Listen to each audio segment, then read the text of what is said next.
guy. I got so much motherfucking design on right now.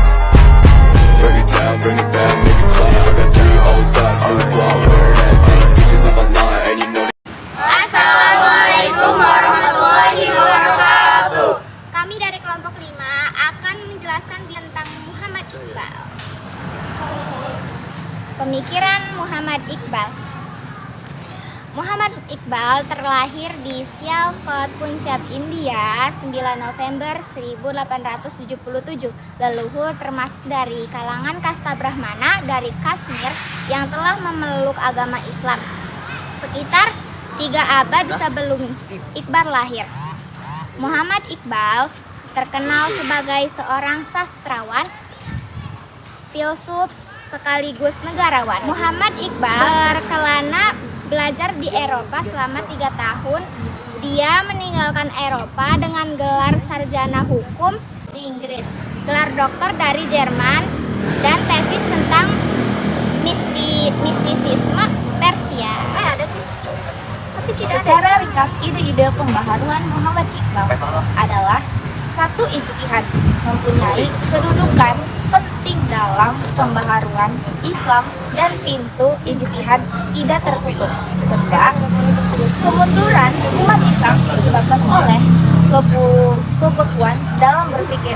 Ketiga, perhatian yang berlebihan terhadap zuhud membuat masyarakat kurang memperhatikan masalah-masalah dunia dan kemasyarakatan. Keempat, umat Islam harus menguasai sains dan teknologi barat. Dinamisme dalam paradigma Iqbal. Dari segi bahasa, kata dinamisme artinya tidak berhenti, sedangkan menurut istilah, dinamisme adalah suatu aktivitas yang didasarkan pada kesadaran untuk selalu berubah secara positif untuk mengikuti perkembangan zaman. Karena itu, dinamisme sebagai tuntutan untuk memberdayakan umat. Konsekuensinya apabila umat kehilangan dinamisme, maka yang terjadi adalah kemunduran yang akan berdampak pada kesengsaraan kehidupan. Menurut pandangan Iqbal, terdapat beberapa sebab kemunduran umat Islam.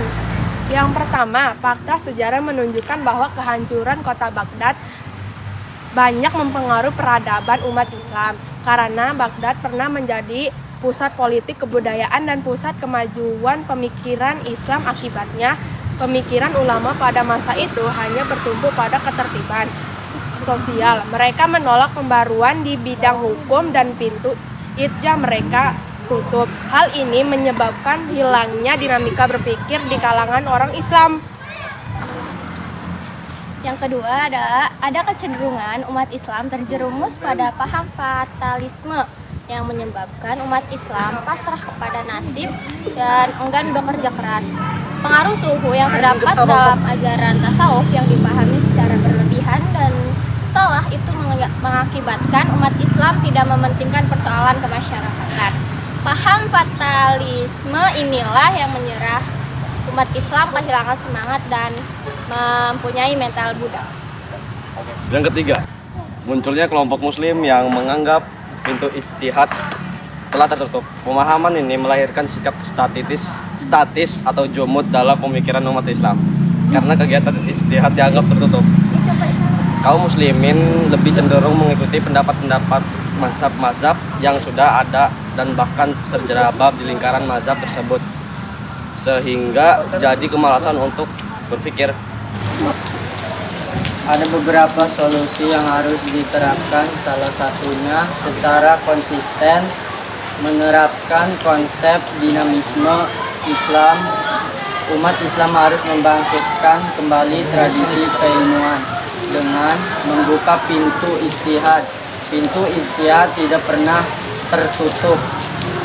Menurut ijtihad Iqbal, ijtihad adalah mencurahkan segenap kemampuan intelektual yang berarti menempatkan akal pada kedudukan yang tinggi. Di dalam ijtihad terdapat aspek perubahan, dan dengan adanya perubahan itulah dinamika umat manusia. Sekian dari kami. Wassalamualaikum warahmatullahi wabarakatuh. Sekian dari kami. Kurang dan lebih. Mau ngambil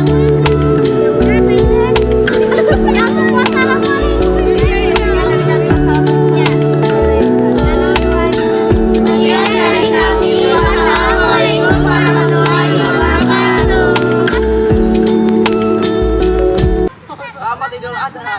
Kain dan batin. Apa Apa judulnya?